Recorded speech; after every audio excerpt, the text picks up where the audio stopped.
entertain them, to get them excited for the next people, to where it's more personal a little bit, because you're kind of giving a little bit of you are the middle ground. The host is the middle ground, because the fans are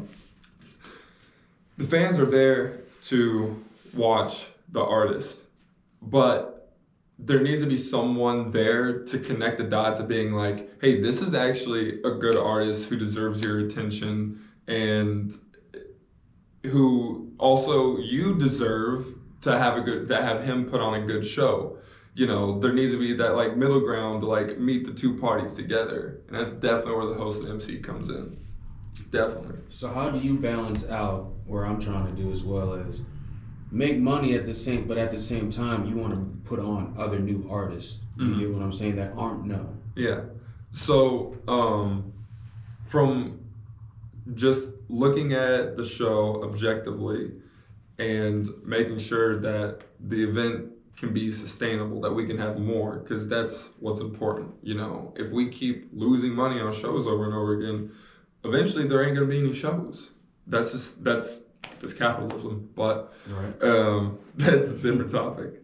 And everybody kind of has to come together and agree that we're not here to make crazy amounts of money, but we're here to make sure we can keep having shows. And so whenever I approach artists with that mindset, and I'm transparent about the budget and where the money's going and stuff like that, it's definitely more acceptable to say things like, hey, I'm going to have you sell your own tickets, and that'll be your pay for the show. I can't out front just, give you 50, 100, 200, whatever the money might be, because it's a risk.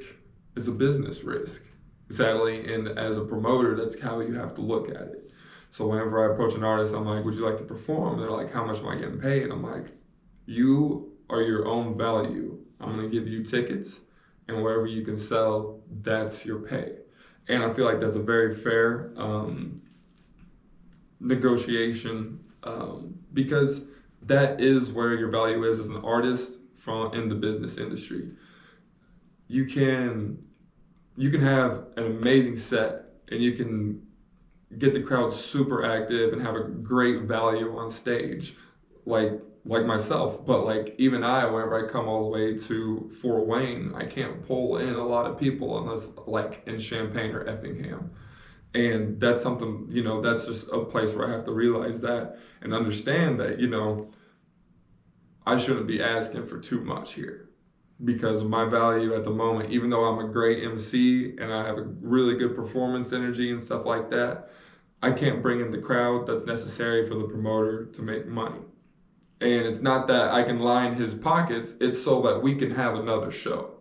And it's up to the artist as well to have that relationship with the promoter, to know whether they're going to be sleazy, if they're looking to take advantage of you, or if it's actually a good person who is just trying to keep the community active. Because trust me, the scene will die away. Mm-hmm. I've seen it happen, and I mean, we all watched it happen with COVID. So it can happen, but... So can you give me some, have you had any bad experiences in this music industry from any part, MC to business-wise, dealing with artists, anything you can speak on? Generalities or anything?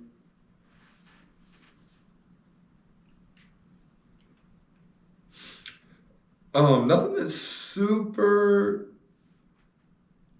super sticks out to me. So far, everything's been good, and I've been well received in all these other towns and cities that I'm going to. I've been very well received, and everything's going well. Obviously, there's just some mid moments, but I don't think that there's ever been any bad moments.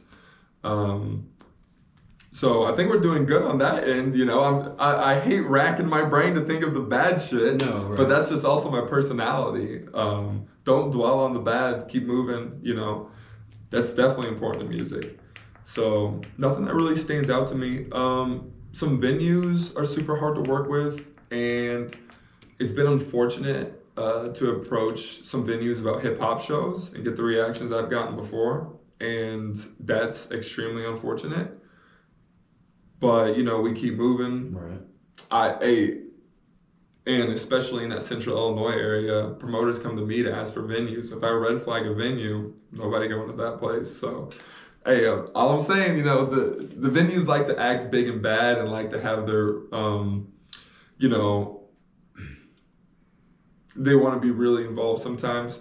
And sometimes you just got to be like, we're in this one together. Let me put on a show. Let me do it how I should. I promise you, you got to sit back and relax and just let me do my thing. Let my artists do their thing. It's going to be fine, So maybe some venues are hard to work with, but even at that, it's never been something super bad.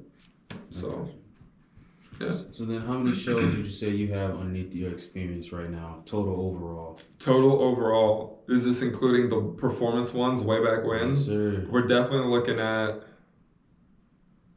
we're over 50. I don't think we're at 100, but we're over 50. Yeah, I would put it right at 75, right in the middle there, because I don't think it's 100, but I know it's more than 50. So throw it in at 75. And it's going to be scary how fast that number is going to go up now, because just for June alone, I have 9 booked shows.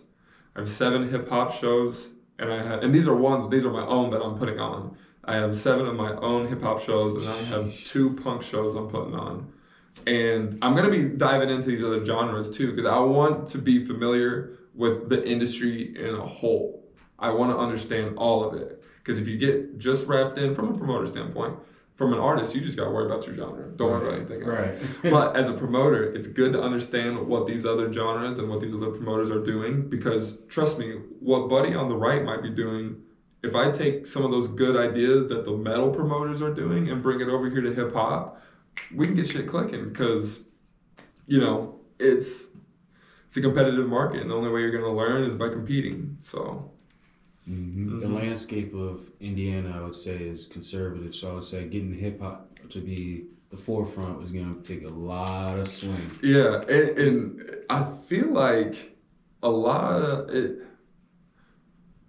trends, come and go and stuff like that. And I don't know where it's at. It might have to do with like mainstream too, because mainstream hip hop has been pretty damn stale lately. Pretty damn stale.